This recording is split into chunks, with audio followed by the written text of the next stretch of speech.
ഷൈൻ ടോം ചാക്കോയ്ക്ക് വെല്ലുവിളിയായിട്ടാണോ? അതെ, പല ആളുകൾക്ക് ഷൈൻ ടോം ചാക്കോയ്ക്ക് വെല്ലുവിളി നന്നായിട്ട് ചെയ്തിട്ടുണ്ട്. നിങ്ങളല്ലേ വെല്ലുവിളി?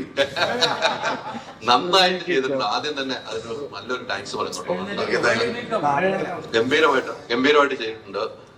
എങ്ങനെയാണ് ആ ഒരു സീനിലേക്ക് ഈ മമ്മൂക്കയുടെ കൂടെ ഷൈൻ ടോം ചാക്കോ ഇപ്പൊ മമ്മൂക്കയുടെ കൂടെ മമ്മൂക്ക അഭിനയിച്ചു വെച്ച എല്ലാ സിനിമയിലും മമ്മൂക്ക കൂടെ കൊണ്ടു കിടപ്പാണ്. ആ സിനിമയിലേക്ക് എന്നെ മമ്മൂക്കയുടെ കൂടെ തന്നെ എത്താൻ പറ്റി, മമ്മൂക്കയുടെ കൂടെ ഷെയർ ചെയ്യാൻ പറ്റിയ സ്ക്രീൻ വലിയൊരു എക്സ്പീരിയൻസ് അല്ലായിരുന്നു? എങ്ങനെ ഉണ്ടായിരുന്നു പറയും? അടിപൊളിയായിരുന്നു. മമ്മൂക്കയുടെ ആദ്യമായിട്ടാണ് അഭിനയിക്കുന്നത്. മമ്മൂക്ക ഫാൻ ബോയ് ആയിരുന്നില്ല പണ്ട്, പക്ഷെ ഇപ്പൊ ആയിക്കൊണ്ടിരിക്കുന്നു. ശ്രദ്ധിക്കുന്നു അതിന് അങ്ങനത്തെ പരിപാടികളൊക്കെ ഉള്ളു. ഷൈന്റെ കസിൻ, ഷൈന്റെ അനിയൻ തന്നെയാ, സ്വന്തം അനുജനാട്ടോ. അതാണ് പല ആൾക്ക് ഷൈന്റെ സ്വന്തം അനുജനാണ്. ഉണ്ടാവും, വേറെ സംഘങ്ങളുണ്ട്.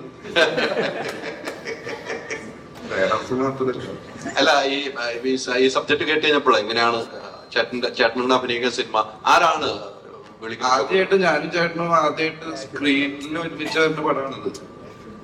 ഇതിനു മുമ്പ് ഞങ്ങൾ ക്രിസ്റ്റഫറിൽ അഭിനയിച്ചിട്ടുണ്ടെങ്കിലും ഒരുമിച്ച് കാണാൻ പറ്റിയിട്ടുണ്ടായിരുന്നില്ല. പക്ഷെ ആദ്യമായിട്ട് ഒരുമിച്ച് വരുന്ന പടമാണ് അത്. ഭയങ്കര ഒരു വീട്ടിൽ ഒരുമിച്ച് കാണാറുണ്ട്, വീട്ടിലിടയ്ക്ക് കാണാറുണ്ട്, പുറത്താണ് കൂടുതൽ ഒരുമിച്ച് കാണാറ്. ആരാണ് ആദ്യം വിളിക്കുന്നത് ഈ സിനിമയിലേക്ക് സബ്ജക്ട് പറഞ്ഞ്?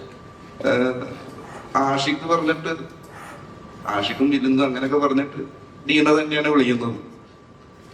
അങ്ങനെ പോയി അഭിനയിച്ചു. ആദ്യ ദിവസം വിളിച്ചു, പിന്നെ 2 ദിവസം വിളിച്ചു, 3 ദിവസം, 4 ദിവസം, 5 ദിവസം, അങ്ങനെ. ആദ്യം ഒരു ദിവസം പറഞ്ഞാണ്, പിന്നെ തുടർന്ന് അല്ലേ? അല്ല, നല്ലൊരു എക്സ്പീരിയൻസ്, നന്നായിട്ട് ചെയ്യുകയും ചെയ്തു വേണം നമ്മള്. ജോക്കുട്ടനെ എനിക്കൊക്കെ പേഴ്സണലി അറിയാവുന്ന, ജോക്കുട്ടൻ വേറെ സിനിമയിൽ അഭിനയിച്ചു. അങ്ങനെ പറയുന്നത് 5-6 കൊല്ലം കഴിഞ്ഞു. അതെ, വേറെ സിനിമകൾ ചെയ്തിട്ടുണ്ടെങ്കിൽ ഇത് മമ്മൂക്കാടൊപ്പം അഭിനയിക്കുമ്പോഴുള്ള അങ്ങനെ ഒരു ടെൻഷൻ ഉണ്ടായിരുന്നു. മമ്മൂക്കാടൊപ്പം സ്ക്രീൻ ചെയ്തുമ്പോ അവിടെ ഡയലോഗ് വരുന്നുണ്ട്, മമ്മൂക്കാട് ഒപ്പം നിൽക്കണം. അതിനെ നിങ്ങൾ ടെൻഷൻ എന്നാണോ പറയുക? പിന്നെ എന്താ പറയണ്ട പറയും? എനിക്കറിയില്ല എന്താ പറയണ്ടില്ല.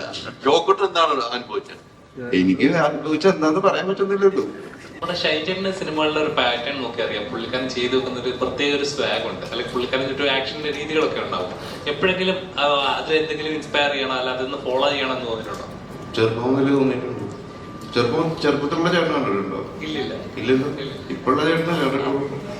ചെറുപ്പത്തിലെ ചേട്ടൻ എങ്ങനെ? അത് അറിയില്ലല്ലോ, നിങ്ങൾക്ക് അറിയില്ലല്ലോ, പറഞ്ഞിട്ട് കാര്യമില്ലല്ലോ.